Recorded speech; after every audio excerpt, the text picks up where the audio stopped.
സക്കറാത്തിന്റെ അവസ്ഥയിൽ കിടക്കുമ്പോ, മരണത്തോട് മല്ലടിച്ചുകൊണ്ട് കിടക്കുമ്പോ ഇബ്ലീസ് തന്റെ മക്കളെ വിളിക്കുകയാ.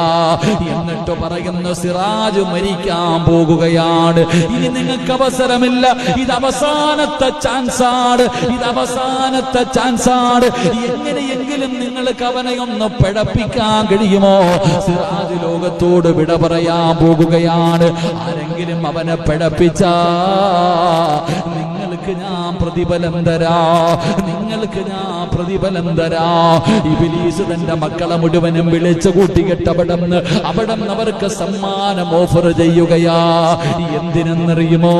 മരിക്കാൻ കിടക്കുന്ന എന്റെ ഈമാനൊന്ന് തട്ടിപ്പറിക്കാ, എന്നെ ഒന്ന് പിഴപ്പിക്കാൻ.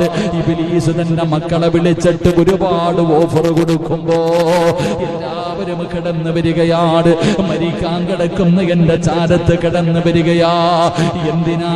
ലാ ഇലാഹ ഇല്ലല്ലാഹ് മുഹമ്മദുർ റസൂലുള്ളാഹ്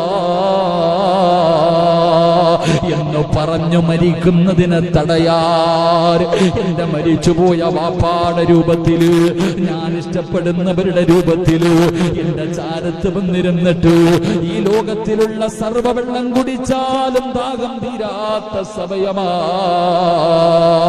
ഈ ലോകത്തുള്ള സർവ്വവെള്ളം കുടിച്ചാൽ കടല് കാണുമല്ലോ, പുഴകള് കാണുമല്ലോ.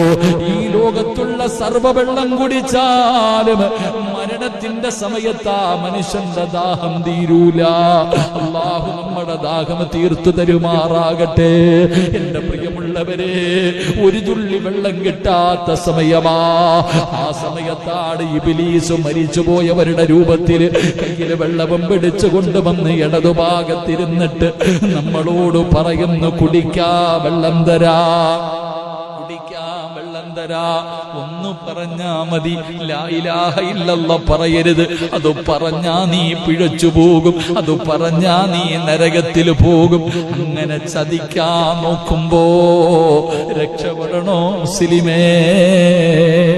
ജീവിതത്തിൽ ഇബ്ലീസിനെ നീ ഓടിക്കണം. ജീവിതത്തിൽ ഇബ്ലീസിനെ നിന്റെ വീടിന്റെ അകത്ത് നിന്ന്, നിന്റെ ജീവിതത്തിൽ നിന്നവനെ മാറ്റി നിർത്തിയാല് ആ സമയത്ത് നമുക്ക് രക്ഷപ്പെടാൻ കഴിയൂ, ആ സമയത്ത് നമുക്ക് രക്ഷപ്പെടാൻ കഴിയൂ.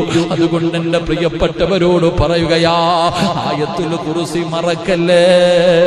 ഒരു ദിവസവും ഓതാത്ത ഒരു ദിവസം നിന്റെ ജീവിതത്തിൽ പാടില്ല. വാഹനത്തിൽ കയറുമ്പോ നീ അത് ഓതണേ, അപകടങ്ങളിൽ നിന്ന് രക്ഷപ്പെടണ്ടേ. എത്ര പേരാ സഹോദരാ ഒരുപാട്